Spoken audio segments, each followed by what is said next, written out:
बार ऐसा होता है कि हम जीएसटीआर 3B के अंदर कोई इनपुट टैक्स क्रेडिट लेना भूल गए, हमने वो मिस कर दिया। और मान लीजिए पूरे फाइनेंशियल ईयर में ही हमने वो इनपुट टैक्स क्रेडिट जो है अवेल नहीं किया। अब ऐसे में क्या हम जीएसटीआर 9 के जरिए उस इनपुट टैक्स क्रेडिट को अवेल कर सकते हैं या फिर नहीं? एक बहुत बड़ा क्वेश्चन है।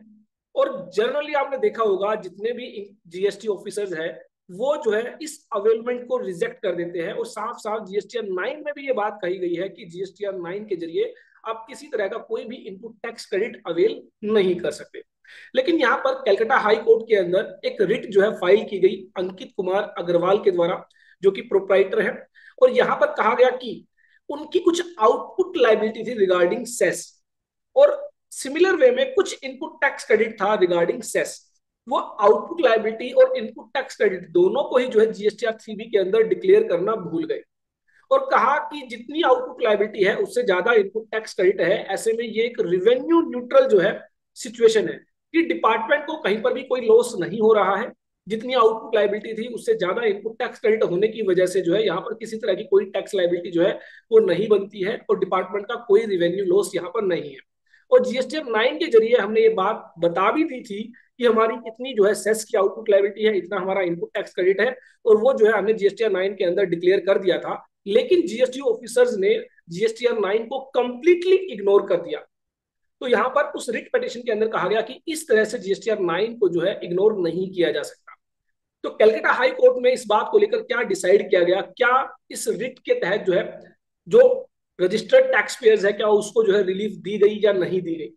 तो यहाँ पर जो फैक्ट्स ऑफ द केसेस है वो मैं आपको बता देता हूं कि जो एनुअल रिटर्न है GSTR 9 for the financial year 17-18 वो फाइल की गई बाय द पेटिशनर। और यहाँ पर जो फैक्ट ऑफ द केसेस है उसमें बताया गया कि अक्टूबर 17 से लेकर मार्च 18 तक कुछ आउटपुट लायबिलिटी थी, कुछ इनपुट टैक्स क्रेडिट था रिगार्डिंग सेस, और ये दोनों ही जो है जीएसटीआर 3B के अंदर डिक्लेयर नहीं किए गए।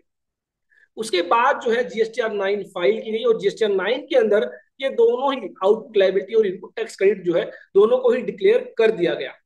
The appellant state that during preparation of GST 9 it was noticed by him that they have inadvertently missed certain GST output liability on account of compensation cess from GSTR 3B returns for the relevant financial year, and also missed equivalent amount of input tax credit of cess for such supplies. It is further stated that while filing GSTR 9, they have corrected the error by showing the exact amount of the output liability and exact amount of the input tax credit. इसके अलावा GSTR 2A में भी कहा गया कि वो जो credit है वो रिफ्लेक्ट हो रहा है।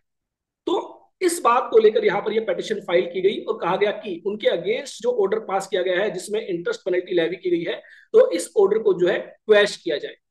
आप में से जो भी लोग सीखना चाहते हैं income tax, GST, TDS, ESIC, EPF, advance Tally Prime, advance Excel courses, तो ऐसे में आप हमारी वेबसाइट विजिट कर सकते हैं www.allabouttaxes.in, जहां पर बहुत सारे कोर्सेज आपको मिल जाते हैं बहुत ही रीजनेबल प्राइस में। बहुत ही जो है एडवांस लेवल के जो कोर्सेज है वो आपको यहाँ पर प्रोवाइड किए गए हैं। प्रैक्टिकल ओरिएंटेड कोर्सेज है, कोई भी थ्योरेटिकल बातें यहाँ पर नहीं है। प्रैक्टिकल वर्कशॉप्स रखी गई है, कैसे आप रिटर्न्स फाइल कर सकते हैं, टैक्सेस की पेमेंट कर सकते हैं, रिकंसिलिएशंस प्रिपेयर कर सकते हैं। तो यहाँ पर हाई कोर्ट ने जो है पूरे फैक्ट्स को अच्छे से समझा, और उसके बाद दो बातें यहाँ पर निकलकर सामने आई। पहली बात कि क्या जीएसटीआर 9 को कंप्लीटली इग्नोर किया जा सकता है? Two aspects have appealed to us to send back to the matter to the adjudicating authority. First is with regard to the effect of GSTR 9.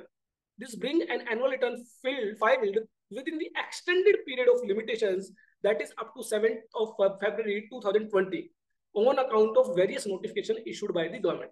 तो GSTR 9 के तहत बेसिकली जो डेट एक्सटेंड्स की गई थी टाइम टू टाइम, उन सभी को जो है कंसीडर करते हुए जो पेटिशनर है उसने टाइमली अपनी रिटर्न फाइल कर दी, और जीएसटीआर 9 के अंदर उसने सभी जो रेलिवेंट एस्पेक्ट्स है उसको जो है डिक्लेयर भी कर दिया।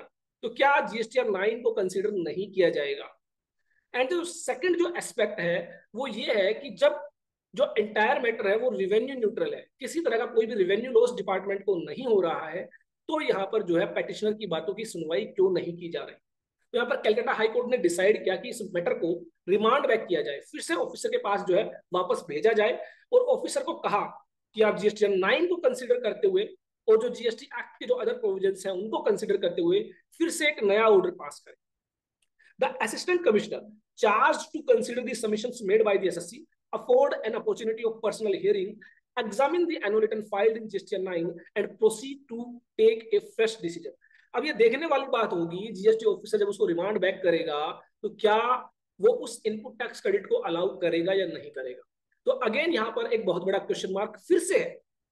कहीं ना कहीं कोलकाता हाईकोर्ट ने एक रिलीफ, इंटरिम रिलीफ तो दे दी कि जीएसटी ऑफिसर्स को कहा कि पेटिशनर्स की सुनवाई की जाए, जब रेवेन्यू लॉस नहीं हो रहा है तो उसकी बातों को क्यों इग्नोर किया जा रहा है, क्यों जीएसटीआर 9 को कंसीडर नहीं किया जा रहा। लेकिन यहाँ पर किसी तरह की कोई डायरेक्शन नहीं है कि आप उस इनपुट टैक्स क्रेडिट को अलाउ करें ही। अब कहीं ना कहीं वो फिर से जीएसटी ऑफिसर्स के बाद पास जो है वो बात चली जाती है। अब जीएसटी ऑफिसर इसके रिगार्डिंग क्या करेगा, कब जो है दोबारा इस जो मैटर पर फिर से ऑर्डर पास किया जाएगा और उसकी सुनवाई की जाएगी। हालांकि as per GST law and as per form GSTR 9 जो इंस्ट्रक्शंस दी गई है उसमें क्लियरली मेंशन्ड है कि आप जो है जीएसटीआर 9 के जरिए इनपुट टैक्स क्रेडिट जो है क्लेम नहीं कर सकते। लेकिन सब्सटेंस और फॉर्म की अगर हम बात करें कि अगर कोई चीज जिसका जो जो इफेक्ट है वो नल्लीफाई इफेक्ट है, मीन उसकी वजह से किसी को लॉस नहीं हो रहा है, तो ऐसे में आप जो है हार्डशिप्स नहीं कर सकते। जब डिपार्टमेंट को कोई रेवेन्यू लॉस नहीं है, जितना आउटपुट लायबिलिटी थी उतना ही इनपुट टैक्स क्रेडिट था, तो ऐसे में कहीं ना कहीं जो इंटरेस्ट और पेनल्टी की बात की जाती है वो कहीं ना कहीं टैक्स पेयर्स के लिए एक हार्डशिप है।